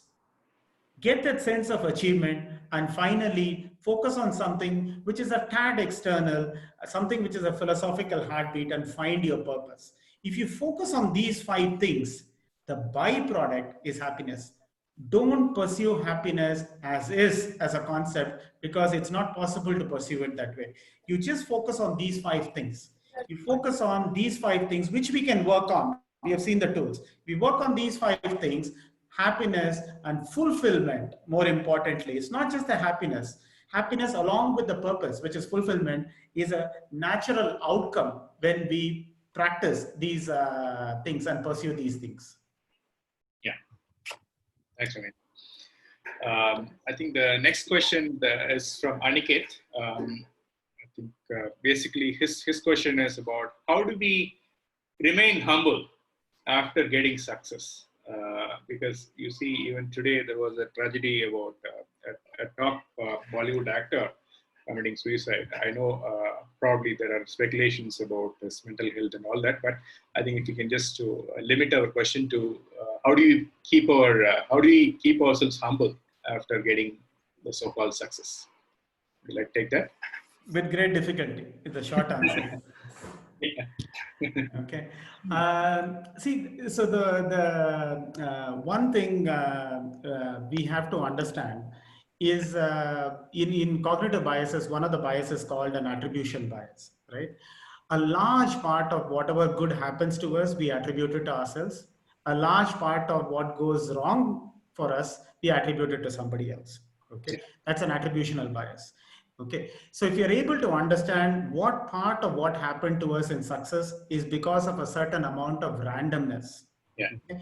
The randomness being, no, I'm not talking about small doses of luck, which kind of evens out. The very fact that we are born to parents who are able to give us 3 square meals and send us to school every single day is a massive dose of luck in this country, right? I mean, we should have been really lucky to be born that way. If you just are able to understand how lucky we are, okay, that I think will ground us in terms of our humility, where we are able to see our achievement in perspective and we are not attributing excessively what happened to us. That is not to say that we should not feel proud or joyous or happy about what has happened to us. We should, and we rightfully should. Yeah. But to attribute all of it to ourselves at every moment, I think that will be a tragedy. I mean, for us, we have to have that healthy respect for the dose of luck we have had in terms of being born in a certain way, in a certain, whatever. I think I'm repeating my point. Yeah, we can take another question. Yeah, thank you. So next one is slightly technical. Let me put that question out there and we can decide, because we decided not to take the really technical questions. Anyway, I'll put it out there, see if it makes sense, or we can, anyway, I know Ram Piper has asked this question. You can also take this offline. So his question is this: I used to have a photographic memory when I was a kid. After 45, it is not the same. As you said, brain is like plastic. Can we rewire the brain so that we can retrieve the information as we did in childhood? We can also come back to this later, or I can take this up with the Ram offline as well. So, yeah. So if you had an eidetic memory, can you rebuild an eidetic memory? If that is your question, I don't have an answer for it. I'm not a neuroscientist, but I can definitely ask somebody, the person who's our mentor in Yogakshema, she's a neuroscientist, Dr. Usha, and I can definitely talk to her, and Elan will also talk to her, and then we can come back and reply to you, Ram. Absolutely. So Ram, so we'll take this up, subsequently. So Dr. Love Singh, he has congratulated us on this topic, very nice topic. Thank you, sir. Thank you, doctor. Next is from Divya Vishnu. This is an interesting question. If you overcome the conscious bias and let the situation play out, what if the conscious bias turns true? Wouldn't that just reconfirm our perception? I'm not sure I understood the question. So the cognitive bias, I think, is what she is talking about. Yeah. So So just repeat that question. If we so basically, you have a bias, right? And it turns out to be true. Yeah. Right. So her worry is that that's going to basically solidify that bias. Yeah. It could. So the only way to really overcome confirmation bias is actually there are two ways. One is every time we what we call as quote unquote instinct about a certain thing, it is to write it down and subject it to a true or false test. And as far as confirmation bias specifically is concerned, go and look for people who disagree with you. Okay, actively seek out. I've been a lifetime trader. So when you have a strong feeling about the markets in a certain way, actively seek out for opinions which are completely contrary to your opinion. That doesn't mean you have to completely change your opinion, but look for things which are contrary to your opinion, and that will help you in guiding your confirmation bias. Of course, if there are certain things which happen to happen, which confirm to the pre-existing thought process, that's fine. I mean, but there are things which will happen which are not, in line with what your pre-existing thought process is as well. Yeah. Thank you. Next one is from Anupama Karthik. So I think this again refers to that, the tragedy that happened to the Bollywood star. So I think it's a kind of a repetition of the earlier question. Despite being successful and having everything in life, what drives people to take drastic steps like taking their own life? So yeah. But successful is very different for Anupama. Successful, the way we define it, right? How do we define success? We define success more often than not. We define success as, fame, our possession, the objects we have accumulated, the wealth we have accumulated, the house we live in, the number of servants we have, and all of those things is the way the society measures success. Success should not be confused with long-lasting happiness. Long-lasting happiness is a very different kind of a thing. If you are not generating enough positive emotions, in this particular case of that Bollywood actor, I don't know him, I don't have any idea about Bollywood movies, but in this particular case, he was apparently suffering from depression as well. So that is a very good indicator in terms of the amount of positive emotions one is able to generate is a very, very key contributor to long-lasting happiness. So long-lasting happiness is really about these 5 things. So when we say success, what we mean is surviving or thriving, which is also another version of surviving, right? Evolving is completely different. Yeah. Evolving is those 5 things which we talked about. Yeah. Thank you. I think this is another interesting question from Kevin Christie. How do you keep a positive mindset when you're starting a new endeavor or a project? If we keep a growth mindset, usually one tends to be optimistic. I mean, there is some research which says in terms of the Losado ratio, in terms of our positive emotions, some part of it you're born with. So we can't be completely different from what is our natural self or our Swadharma. So we can't be way outside of what we are. But keeping a growth mindset, not excessively defending ourselves, and taking accountability for things which happen, and fully understanding the fact that certain things don't go right, and that is fine. It's a part of the journey. It is about that falling down 7 times and getting up 8. If you keep that, optimism is a byproduct. So one can keep an optimistic outlook directly by practicing a growth mindset. Thank you. Next one is from Sunil Panda. This is interesting from an employer's perspective. As an employer, what is the best way to deal with mistakes that the employees make from time to time? So let me, you want me to try this, Ramesh? I want to give one example. Of course. Yeah. So Sunil, I think one of the, this goes back to Levi's, right? Levi's had launched one of the jeans. I don't remember which one that was. I think it was 501 or whatever, which was the button jeans, and that was a flop, right? And the designer went to the owner and said, "You know what? I have this one has flopped. I have cost you so much money, so I want to resign." I think the owner said, "You know what? I just spent $100 million in training you. Go back and see what you can do next." And he came back with Dockers. So that was the blockbuster product from Levi's. So I think, I think we need to figure out a way to ensure the mistakes are honest and not for lack of trying or negligence or just those kind of stuff. But if somebody made an honest attempt and failed, and I think one of the things that many organizations are struggling with. How do you keep that innovation mindset going? Allow people to fail. In fact, I know that one of the schools that my son goes to, they are trying to teach them from when they are in the 9th grade, 10th grade onwards on how to deal with failure. They're actually setting them up for a few failures from the 9th grade onwards. So, yeah. Okay, Rajneesh Mathur says, what is DELP? I don't understand the question. DELP is deeply embedded life passion. It's a very, so you can look up, Rajneesh, deeply embedded life passion is what DELP is.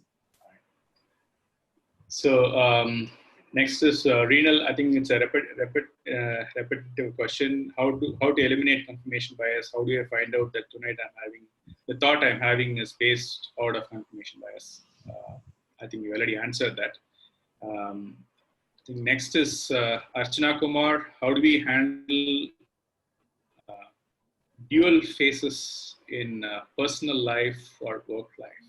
I'm not sure I understand that, Archana. If you can just try and rephrase the question, that'll help. I'll come back to this question later.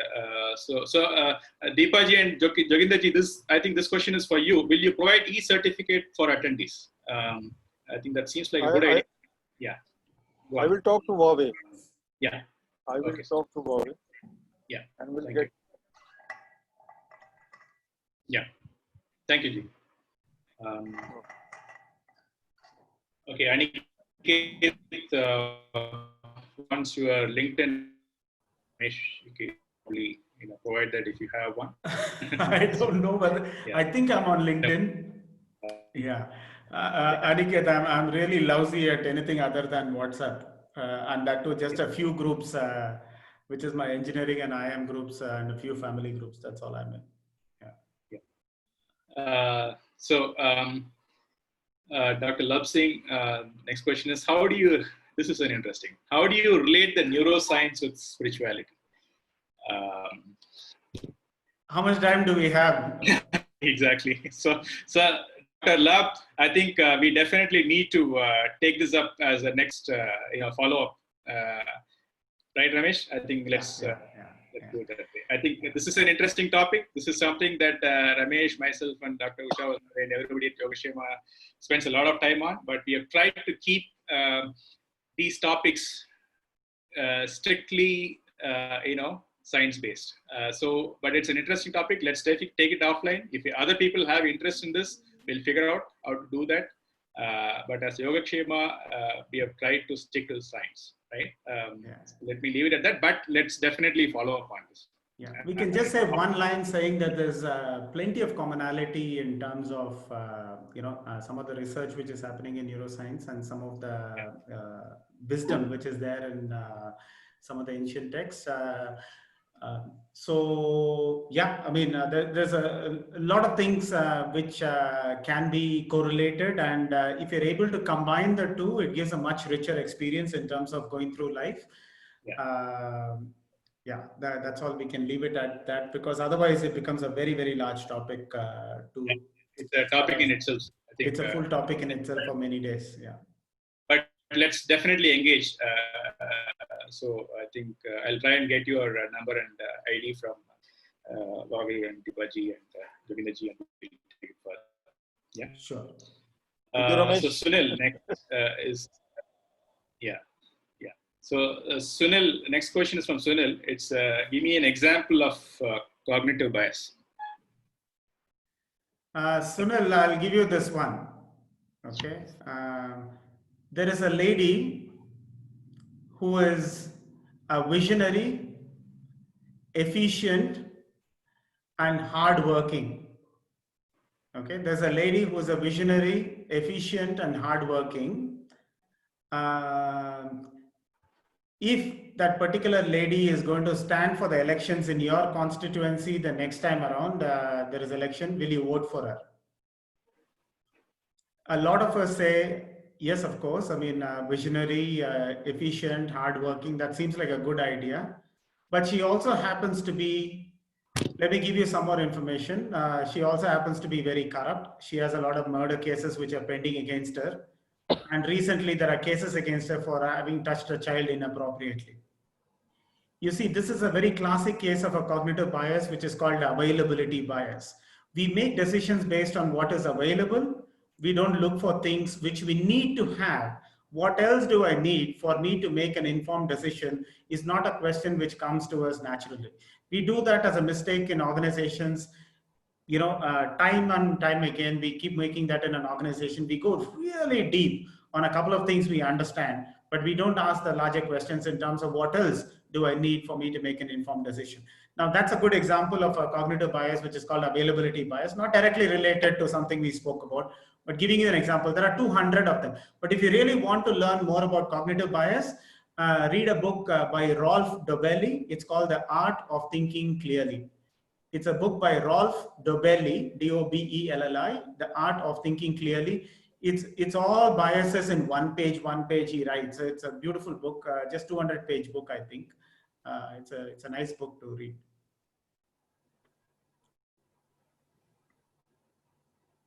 Next is from Yadu.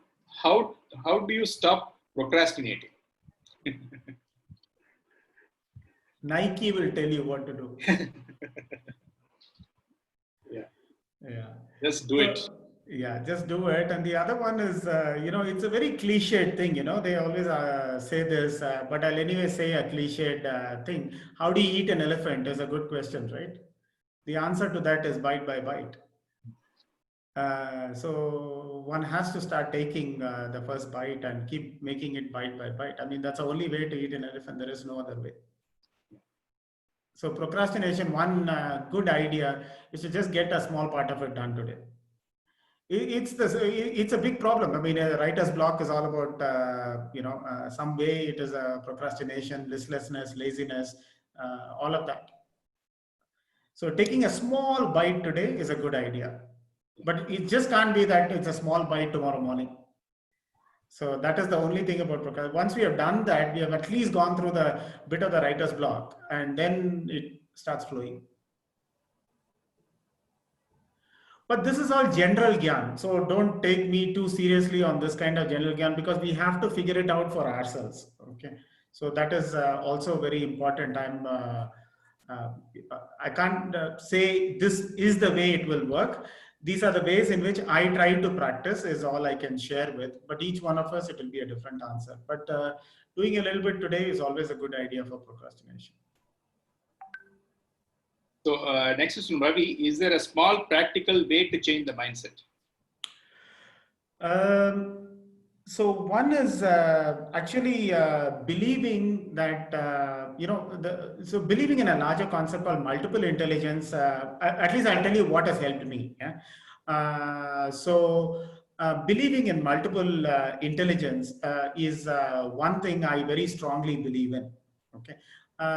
So coming from a conservative family, I've always believed that the intelligence or whatever it is the most important thing, and going and doing well in school, or going and getting yourself enrolled in really good colleges is all that was there to it.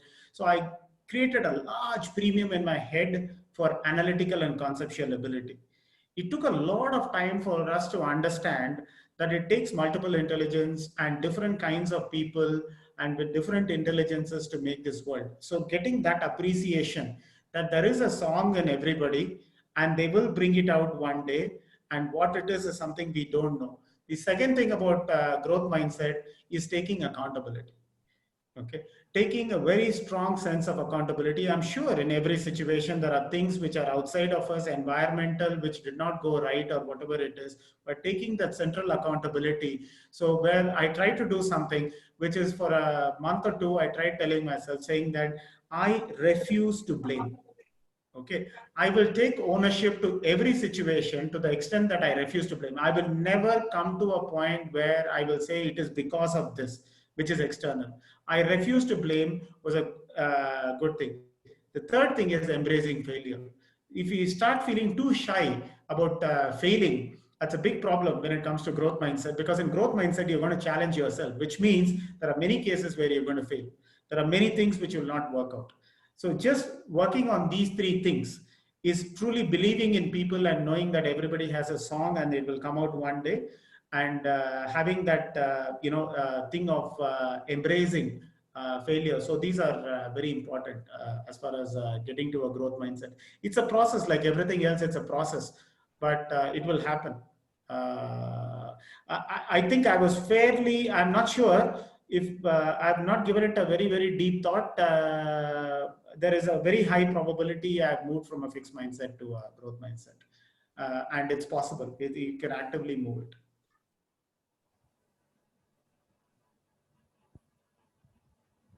Next is also from Ravi. His question is on fixed mindset. Based on experience, we brand people. How do we change it? Oh, but if we have enough empirical data, we should brand. I think it's important. So we should not confuse ourselves. So we don't want to jump to conclusions. We don't want to stereotype. We don't want any naive cynicism and stuff like that. But when it comes to relationship, whether it's a subordinate boss relationship or any other relationship, if you have enough empirical data, it's fine to put somebody in a certain box and say this is not the thing which will work with that particular person. I think it's perfectly fine. We just have to ensure that we have collected enough data and we have not been biased in the form we have collected data. And if you still have an opinion about a certain thing, it's absolutely fine. That's not a bias. I mean, that's a judgment we are making, and and we all have to keep making judgment all day long for every day of our life. Yeah. Next is from Vyas. How do you convert negative thoughts into positive thoughts? You don't. So you don't want to convert it to a positive thought. Or you don't want to superimpose a positive thought when you have a negative thought. That's like, you're sweating and then on top of it, you're putting perfume. You're not going to be particularly smelling good. Okay. So it doesn't work that way. You have to surface your negative thoughts. You have to surface your negative thoughts through the process of metacognition. Okay, that is getting to that observer status as far as your thoughts is concerned. So these are things which might work for some people, might not work for some. In one of the later books by Rolf Dobelli, he talks about, he used to give names for some of his negative thoughts, names of birds.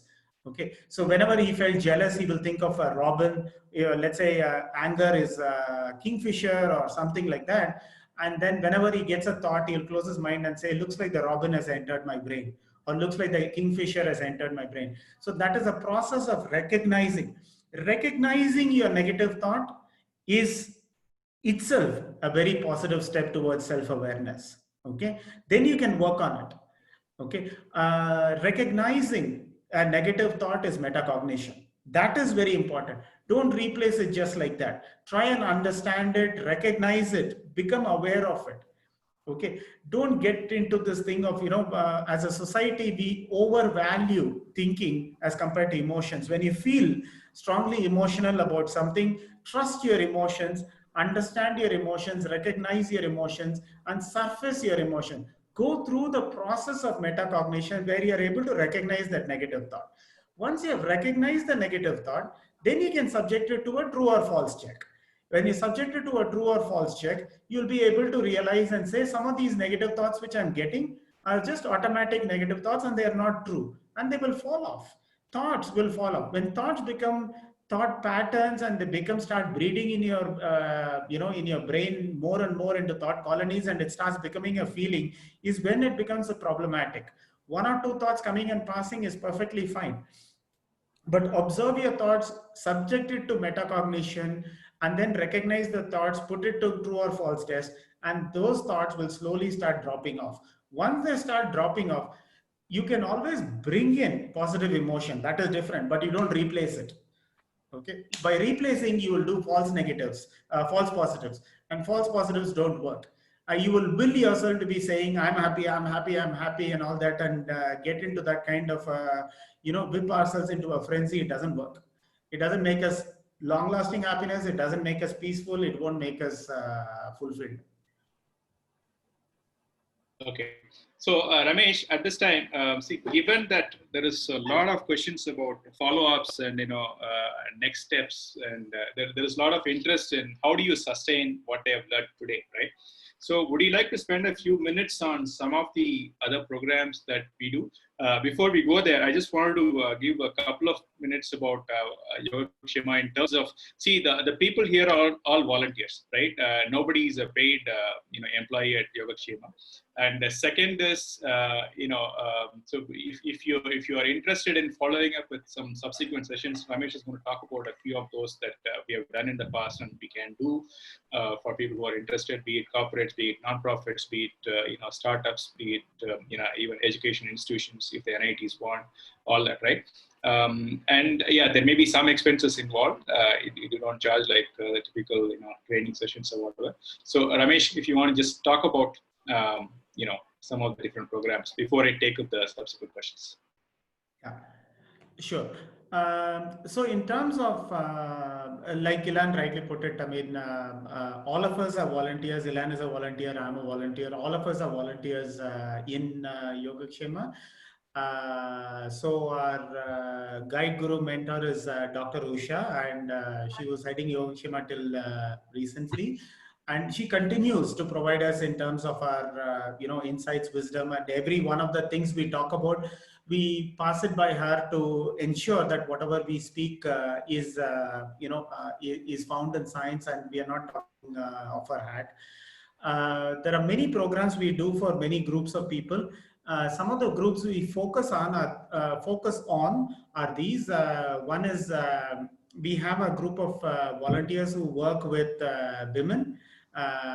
Women who are homemakers, and we have a lot of programs for them. Then we work with teachers where we go to schools and we have a series of talks for about 1 hour each or 2 hours each. We have a series of talks running all through the academic year. We work with children, which is a different set of things we work with on values and some of the other things which we are currently in the process of putting together a manual which is for schools. And finally, and quite important, we work with organizations. So there are organizations. So what happens with these programs is, it is always useful when many people have come together and participated in a program, and they all have to go back and work in the same space. That's quite important, because what happens is then they can start relating to some of these concepts. So you think of an organization and there are 40 employees in a certain department.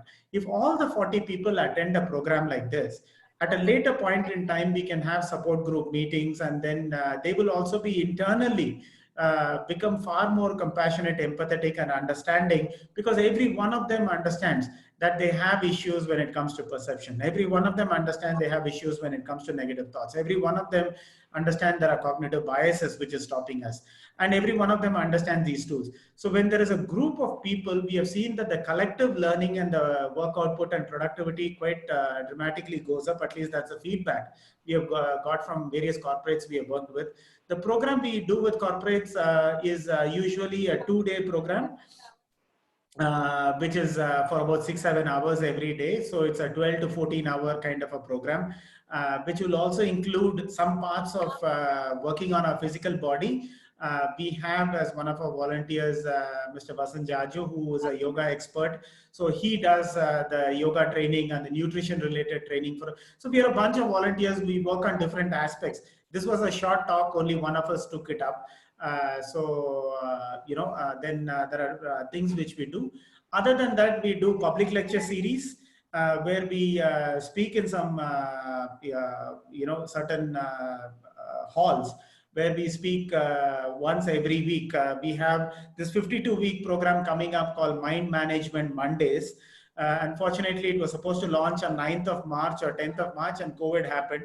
So it will hopefully get launched sometime in October, November, whenever we are out of COVID, hopefully by September or something like that. So we have a whole bunch of programs. You have the number, the phone number, which was there on the screen. You can write into us, yogakshema.india@gmail.com, and ping into that thing. And if you would like to be added to a WhatsApp group, because we do keep putting out some messages in our WhatsApp groups. If you would like to be added to our WhatsApp group, please write there. Say that I would like to be added to a WhatsApp group, and then we can send you our website, YouTube channels, and stuff like that, and you can always look up those things. Thanks, Ramesh. Did I miss out anything, Len? I think that's it.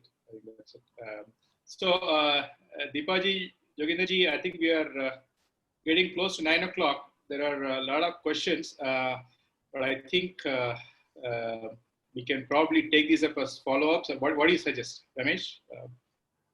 We can take it up on the WhatsApp groups. Once people can write into us, and we will try and answer as much as we can. So write into us on a few things. If you have questions, let us know. If you would like a follow-up session, let us know. If you would want us to do a separate program for your organization, for your apartment group, or whatever it, because many of these things are self-development related things. It can work as a few families coming together. It could be in an apartment. It could be a group of teachers or people who are colleagues. It can work in all those areas. Please write into us. We will definitely reply. So, Gagan, is there a way to capture these questions that are here and who sent it and all that? So we do have like a way. We'll just we have these reports after webinar. I'll try to get these questions to you. And, and with the names of people who asked also. Sure, sir. So I'll work on it. Then we definitely want to, because there are very interesting questions, very detailed questions. We definitely want to take it up and follow up. Exactly. Like, first of all, thanks to Ramesh sir. Like, you made my weekend. And these questions, I have more questions than this actually. I hope I can join one of your programs one day. Absolutely. It has been really wonderful, Ramesh, this session, and I'm sure it has touched each one of us at various knocks, at various places. It has knocked our mind actually, and I'm sure we are going to take it bit by bit.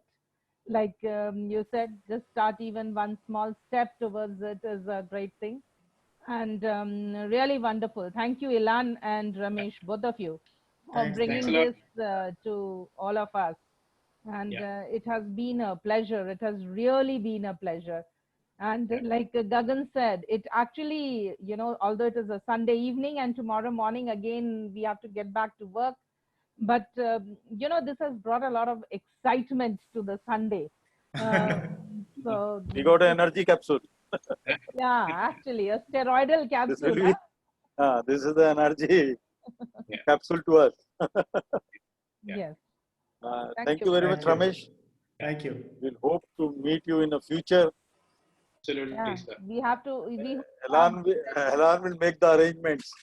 Absolutely, sir. Absolutely.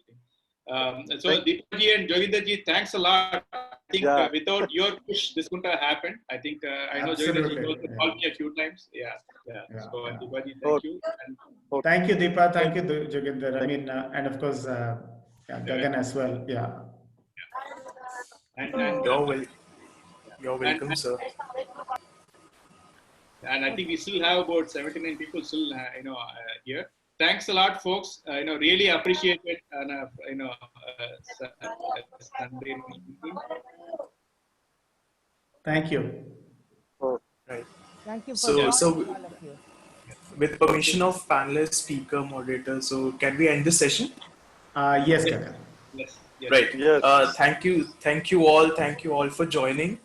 Just one announcement. I've shared in chat also. You will be redirected to a small survey. Please help us improve with your valuable feedback. Thank you so much. We are signing off for this session. Thank you. Good night. Thank you, Gagan. Right. Thank you.